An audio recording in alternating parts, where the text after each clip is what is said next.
Sejarah Jamin Ginting. Jamin Ginting atau yang akrab disebut dengan bapaknya masyarakat Karo, lahir pada 12 Januari 1921 dan wafat di Ottawa, Kanada pada tanggal 23 Oktober 1974. Jamin Ginting resmi menikah dengan seorang masyarakat Karo, yakni Likas Burtarigan, dengan 5 anak, yaitu Enderia Pengharapan J. Ginting, Remenda J. Ginting, Seniriana J. Ginting, Riahna Jamin Ginting, dan Sertamin J. Ginting. Jamin Ginting, Letnan TNI ataupun adalah seorang tokoh pejuang kemerdekaan menentang pemerintahan Hindia Belanda di Tanah Karo. Jamin mengawali karir militernya di zaman pendudukan Jepang pada 1943. Dia mengikuti pelatihan perwira tentara sukarela di Yuban. Beberapa teman seangkatannya yaitu Ahmad Tahir, Ricardo Sihaan, dan Boyke Naing sempat bertugas di Pangkalan Beranda sebagai komandan pengawal.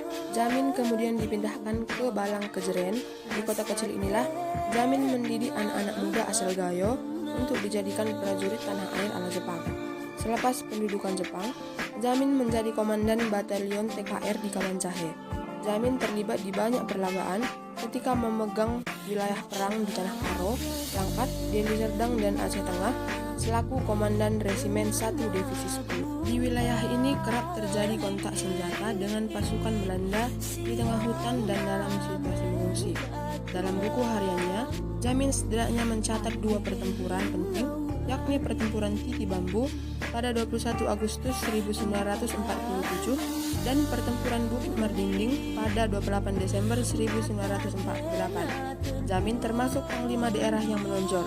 Pada 1992, Menteri Panglima AD Letnan Jenderal Ahmad Yani menaiknya ke Jakarta. Pada 1972, pemerintah mengirimkan Jamin ke Kanada sebagai duta besar berkuasa penuh Indonesia dengan pangkat Letnan Jenderal. Istri Jamin, Likas Burtarigan, menggambarkan penugasan di Kanada sebagai masa kelabu dalam hidup suaminya. Sebagai seorang tentara, Jamin agak tak ikhlas menerima tugas sebagai duta besar dan berharap kembali ke Indonesia. Namun disitulah ujung pengabdiannya.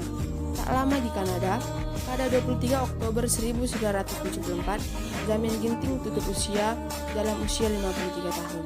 Jamin meninggal pada Rabu sore pukul 15.30 waktu Kanada setelah menderita penyakit darah tinggi. Dari Ottawa, jasad Jamin diberangkatkan ke Jakarta untuk kemudian dimakamkan di Taman Makam Pahlawan Kalibata. Karena tanda jasanya, Presiden menganugerahkan gelar pahlawan nasional kepadanya. Juga di kota Medan, nama Jamin Ginting dijadikan nama jalan untuk mengenangnya. Jalan Jamin Ginting membentang sepanjang 80 km, mulai dari Padang Bulan Medan sampai ke Kabanjahe, ibu kota Tanah Karo. Begitulah perjuangan bapak kita Jamin Ginting dalam melawan pemerintahan Hindia Belanda. Perjuangan ini ia gambarkan dalam bukunya yang berjudul Bukit Kadir dan Titi Bambu, dan dibangunlah sebuah museum di Desa Sipa, desa kelahiran Jamin Ginting, untuk mengenang pengabdiannya yang sungguh luar biasa.